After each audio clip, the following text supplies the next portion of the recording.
வணக்கம் நண்பா. நம்ம நல்லா வாழ்ந்தால் 10 பேர் நம்மளை பார்த்து பொறாமைப்படுவார்கள். நம்ம கஷ்டப்படும் போது அதே 10 பேர் நம்மை ஏளனமா பார்ப்பார்கள். நாம் எப்படி வாழ்ந்தாலும் நம்மை குறை சொல்லத்தான் போகிறார்கள்.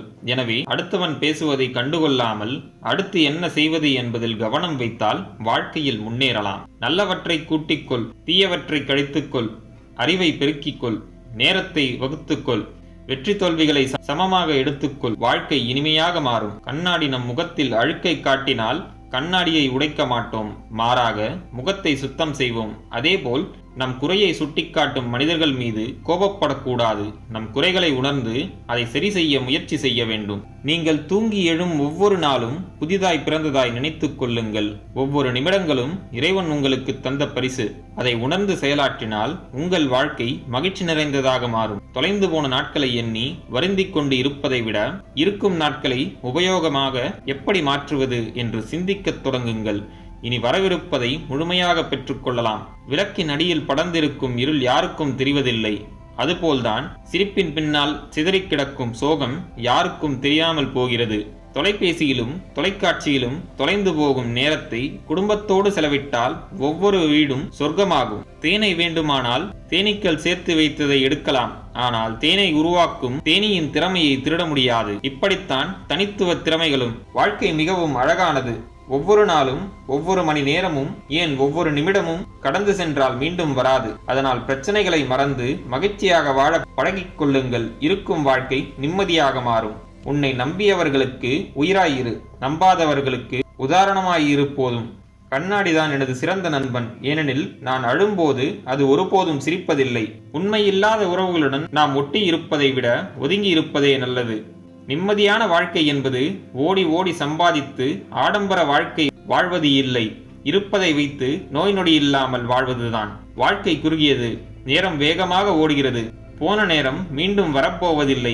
அதனால் ஒவ்வொரு நொடியையும் அனுபவித்து வாடுங்கள். வெற்றி அவ்வளவு எளிதில் வருவதில்லை. கடின உழைப்பும் பொறுமையும் தான் வெற்றியின் சாவி. கடின உழைப்பு செய்யும் மனிதனே வெற்றி பெறும் தகுதியை பெறுகிறான். வாய்ப்பு வரும் வரை காத்திருக்கும் மனிதனை விட வாய்ப்பை உருவாக்கும் மனிதனே புத்திசாலி. நீங்கள் எதை நம்புகிறீர்களோ, எதை நினைக்கிறீர்களோ அதுவாகவே மாறுகிறீர்கள்.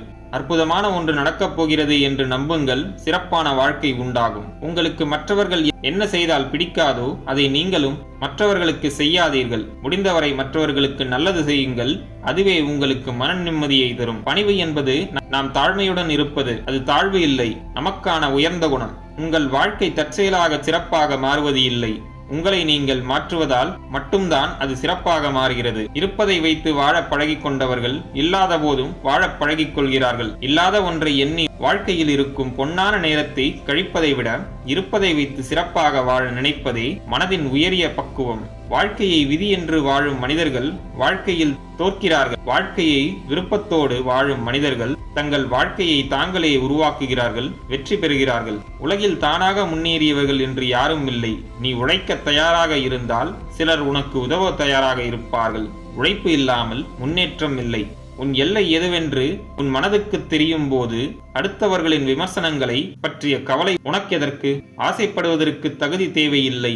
ஆசையை அடைவதற்கு தகுதியை வளர்த்து கொள்ள வேண்டும். நண்பர்களே, மேற்கூறிய விஷயங்கள் உங்கள் வாழ்க்கைக்கு உபயோகமாக இருந்திருக்கும் என்று நான் நம்புகிறேன். இந்த வீடியோ உங்களுக்கு பிடித்திருந்தால் லைக் பண்ணுங்க, உங்க ஃப்ரெண்ட்ஸ் அண்ட் ஃபேமிலியோட ஷேர் பண்ணிக்கோங்க. நம்ம சேனலை இன்னும் நீங்க சப்ஸ்கிரைப் பண்ணலாம், சப்ஸ்கிரைப் பண்ணி பக்கத்தில் இருக்க பெல் ஐக்கானை பிரஸ் பண்ணிக்கோங்க. அப்பதான் நாங்க போடுற வீடியோஸ் உங்களுக்கு நோட்டிபிகேஷனா வரும். நான் உங்களை அடுத்த வீடியோல சந்திக்கிறேன். நன்றி, வணக்கம், வாழ்க வளமுடன்.